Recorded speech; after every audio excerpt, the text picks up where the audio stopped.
Okay, so like I said, we're going to be focusing on optimization, and the textbook uses this process that I'll read for you and then we'll kind of discuss.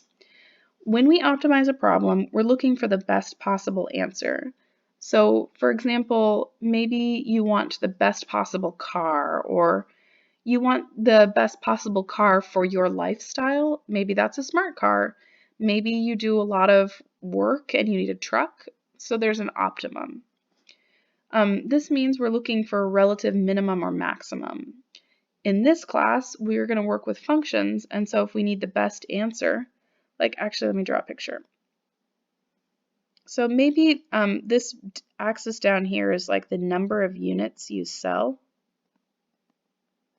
and maybe this axis is profit. Maybe you, depending on how many you sell, maybe you have different prices. So say you have this equation here. Obviously, you want the max profits, so you'd want to figure out how many units do I need to sell to get the max profits. That's what optimization is all about, which means we need to be able to find this maximum here, which we learned how to do in the previous section. You know, we take a derivative, find a critical point, and then check to see if it's a min or a max. So the process that we're going to use to do this is we're going to start by drawing a picture. This is a great strategy in this class. Like pretty much in any math class, it's always a good idea to draw a picture. Then we're going to read the problem to figure out what exactly it is that we want to optimize. Maybe we want the minimum, maybe we want the maximum, but we're going to get it really clear in our heads what it is we're trying to find the maximum or minimum for. Once we've got it clear in our heads, we're going to try to find a function that models that situation. And we're going to call that the objective equation. Then we're going to find the input value, or the critical number, that actually gives us that maximum or minimum.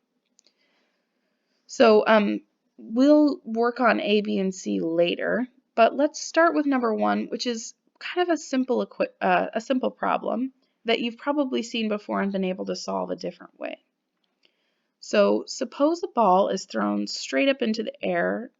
So I'm going to draw a picture of that. A ball gets thrown straight up into the air and then back down. After, let's see, height h of t equals 4 plus 48t minus 16t squared, feet after t seconds. Determine how long it will take the ball to reach its maximum height. Okay, so let's say this is t here, and then this is my height. So I'm looking for this value that causes the function to have a slope of 0. So the way I would do this is by finding a critical point. So first off, I'll take a derivative. Derivative of 4 is 0. The derivative of 48t is just 48. And then minus 32t. I'll set that equal to 0 and add 32t to the other side. And then divide by 32. I think that gives me t equals 1.5. So there's a couple of things here. One, I knew this equation was continuous, so I never had to check to see if there was a place where the derivative wasn't defined. And then another thing I know is I know that's a parabola, so I know it faces down like this because of the negative here. And I also know that a parabola either looks like this or like that. Those are the only two options. So I know it has a minimum or a maximum, which means I don't really need to double check that my critical point is a maximum. I know that because of previous knowledge that I have. So I actually don't have to do any more work. I know that at 1.5 seconds, it has a max.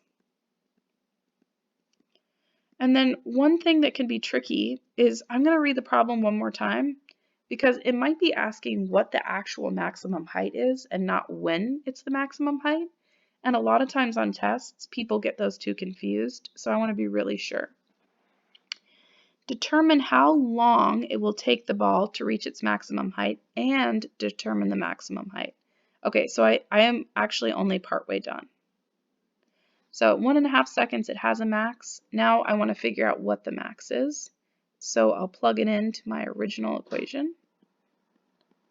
And that gives me 4 plus 48 times 1.5, and then minus 16 times 1.5 squared.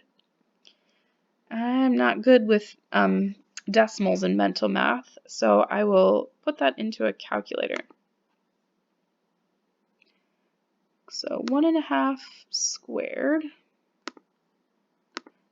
1.5, and then that's a negative, and then I'm going to add 48 times 1/2 plus 4. I get 73.75 feet. Oop, I skipped a whole number. 73.75 feet. Cool. So now I have answered the question. So this is a simpler example, but it would be a good idea to take a moment and make sure you really understand the basics before we go on to the next one. If you don't, please ask a question on the discussion board.